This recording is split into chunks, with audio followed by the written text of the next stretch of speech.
In this video, I'm going to show you how to calculate a standard deviation. So sample standard deviations are often denoted by S. And so we'll first compute the sample standard deviation, treating the data that you see here as sample data.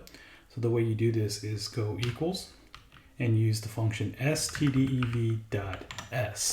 The .s stands for sample. So you just highlight the data by selecting the cell right in the middle, left click and don't let go, and then drag it to the right there. Close the parenthesis and then hit enter. Otherwise, you could actually type the range of cells the data falls in. So it goes from A1 through F4. All right, so we get a standard deviation of 22.5.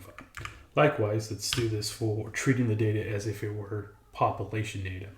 So this here will go stdev.p, highlight the data, or type in A1:F4, and now that treats the data as if it were population data.